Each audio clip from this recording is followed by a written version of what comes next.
ശക്തമായ നിലപാടുകളുടെ രാജാവെന്ന് വിളിക്കാൻ പറ്റില്ല, അതിന് വേറെ ആളുണ്ട്.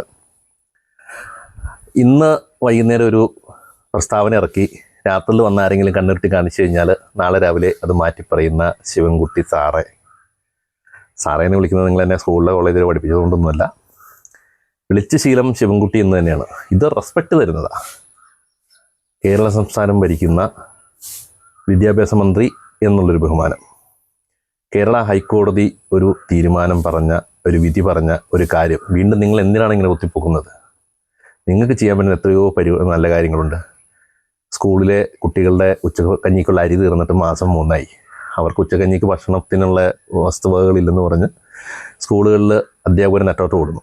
അതൊക്കെ റെഡിയാക്കുന്നതിന് പകരം തീരുമാനമായ ഒരു കാര്യം കുത്തിപ്പൊക്കി ഈ സംസ്ഥാനത്ത് ഒരു മതവിദ്വേഷം വളർത്തി ഒരു വർഗീയ കലാപം ഉണ്ടാക്കാനാണോ നിങ്ങൾ ഉദ്ദേശിക്കുന്നത്?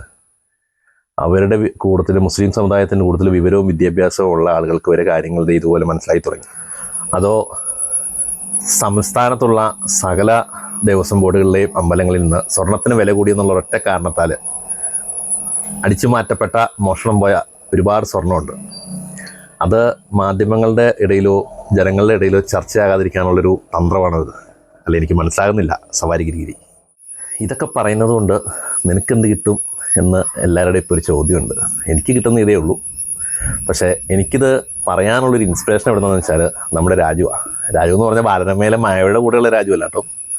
മലയാളത്തിൻ്റെ പൃഥ്വിരാജ് പറഞ്ഞൊരു കാര്യമുണ്ട്. പൃഥ്വിരാജിൻ്റെ മൺമറഞ്ഞു പോയ അച്ഛൻ സുകുമാരൻ പറഞ്ഞൊരു വാക്ക്, സത്യം പറഞ്ഞാൽ കിട്ടുന്നൊരു മനസ്സുഖം, ആ ഒരു സാറ്റിസ്ഫാക്ഷൻ അത് പറയാതിരുന്നാൽ ഒരിക്കലും കിട്ടില്ല.